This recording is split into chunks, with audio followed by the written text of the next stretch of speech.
But she has beaten Penko a lot, so if she can get through her first round, she has beaten Ostapenko twice, so that could be a really interesting matchup in that second round. Also got to watch out for Bolter. Hasn't had the greatest season, or the greatest sort of like 6 to, Jelena Ostapenko is panicking. There is truly no other way to put it. The draw has come out at the Linz Open, and the name sitting across from hers in the second round is the one name she was desperately hoping to avoid. Alexandra Eala, the Filipino sensation, who has made Ostapenko's life extremely uncomfortable over the past season, is back. And this time the stakes feel considerably higher because this is not just another second round match. This is a rematch. This is unfinished business, and for Ostapenko, this is a chance to finally put the demons to rest. But based on everything we have seen from her recently, her form, her behavior, and her mental state, the signs are not encouraging at all. Understanding Ostapenko, before we get into what Eala has done to her specifically, we need to understand the kind of player we are talking about and the headspace she is currently operating from. Jelena Ostapenko is a former French Open champion. She is a ferocious hitter, one of the most aggressive baseliners on the entire WTA tour, and on her very best day, she is capable of dismantling absolutely anyone on any surface. Her ball striking is brutal in its power. Her attitude is fierce. She carries herself with a confidence that can feel genuinely intimidating to an opponent who is not mentally prepared to match that energy from the first game. That is Ostapenko at her best, but Ostapenko at her worst is an entirely different story, and unfortunately for her, the worst version has been appearing far too often. Her career has been repeatedly complicated by controversies that raise serious recurring questions about her capacity to handle pressure, frustration, and the moments when a match is not going the way she needs it to. One of the most glaring examples came during a major tournament when Ostapenko, clearly boiling with frustration over the trajectory of her match, turned toward the crowd and directed hostile, inappropriate comments at the spectators who had come to watch tennis. Rather than converting that frustration into competitive fuel, rather than channeling it in any productive direction, she pointed it at the fans. It was an ugly moment. It drew widespread condemnation, and it painted an uncomfortably clear picture of what happens to Ostapenko when the pressure genuinely gets to her. Then there was the Taylor Townsend incident, which told a very specific story about what happens at the end of matches that have gotten under her skin after losing to Townsend in a contest that had clearly affected her deeply. Ostapenko approached the net seething aggressively, clearly looking for some form of confrontation. After the match had already concluded, Townsend, showing considerable class and maturity, simply shrugged her off and walked away. That detail matters because it tells you something about the mental state that can take hold of Ostapenko when things go wrong, and it tells you something about the kind of opponent who will be standing across the net from her. In Linz, Eala does not do confrontation. Eala does not do panic. Eala does not hand you emotional leverage through frustration or reactive behavior. She simply keeps playing calm, purposeful, and relentlessly focused on the next point. For a player whose game depends as heavily on emotional momentum as Ostapenko's does, that combination is genuinely destabilizing, and based on everything that has happened between these two players over the past year, Ostapenko already knows that the rematch is set. The demons are waiting, and the question is whether she has found a way to face them or whether they are going to follow her onto the clay in Linz and collect what they are owed.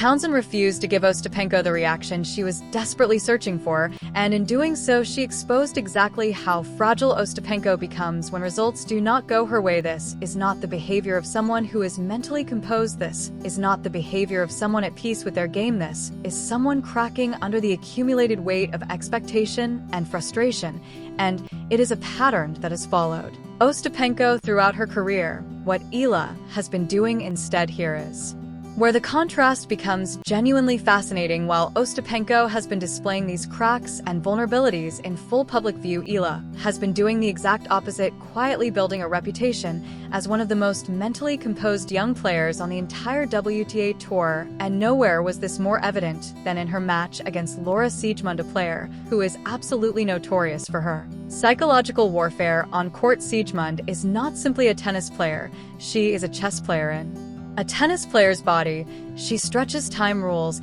she constantly engages officials, she disrupts her opponent's rhythm systematically and deliberately, and she does everything within her considerable bag of tricks to get inside the head of whoever is standing across the net. It is a tactic that has broken many players before her. Against Eala, it broke nothing from the very first game. Siegmund went to work attempting to transform the match into a psychological battle. She pushed every boundary tested every rule, and deployed every tool available to disrupt Eala's rhythm. There were early moments where it seemed like the tactics might be finding purchase, but then something remarkable happened. Eala simply reset.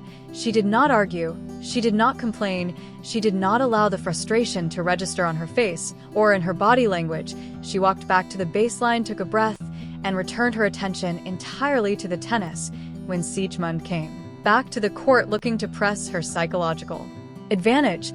She found someone completely unshakable on the other side. Eala won that match with a calmness and a clarity that was genuinely breathtaking to observe, and it sent a message to the entire WTA world: this young woman cannot be rattled. That mental foundation is what everything else is built upon, and it is the precise reason why the head-to-head record between Eala and Ostapenko looks the way it does, because when you place someone as mentally fragile as Ostapenko against someone as mentally fortified as Eala, the results tend to tell a very consistent and very one-directional story. Miami 2025, where it all began. That story began at the Miami Open last season, in what became one of the most stunning upsets of the entire tournament. At the time, the ranking gap between the two players was enormous. Ostapenko was the established, higher-ranked player in decent form, approaching the match with real confidence. On paper, this should have been routine for the Latvian. Eala had absolutely no interest in the paper version of events. In a match that had the crowd completely captivated, Eala found herself 4 points down in the first set, staring at the genuine possibility of losing it. A player without that specific mental quality, that capacity to stay grounded precisely when the pressure is highest,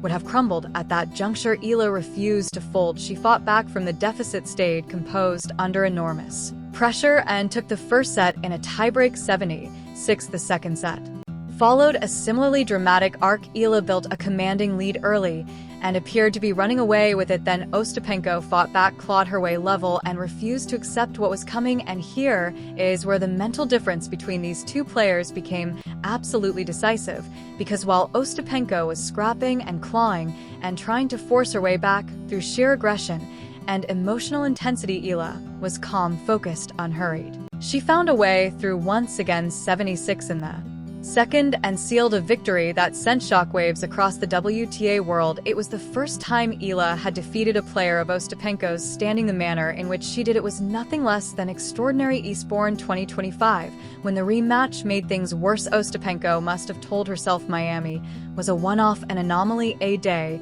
when the conditions simply did not favor her. She would be ready next time. The second chance came at Eastbourne in 2025. Ostapenko came in hungry. She came in prepared. She took the first set, and for just a brief moment, it looked like she had finally solved the puzzle, like she had put the Miami nightmare behind her. She had not. Eala came back, won the next 2 sets in succession, and closed out the match in the most decisive fashion possible. 2 meetings, 2 defeats, and the rematch had only made things worse, because now there was no excuse left, no ranking gap to point to, no surface to blame, no aberration to hide behind. Eala simply had her number, and everyone watching knew it with complete certainty where they both stand now. So here we are at Linz. Ostapenko arrives carrying the weight of 2 consecutive defeats against this specific opponent, a publicly fragile mental game that has been exposed on multiple occasions this season, and a year that has been by any fair measure a nightmare from start to finish. Eala arrives carrying momentum, form, the particular psychological edge that only comes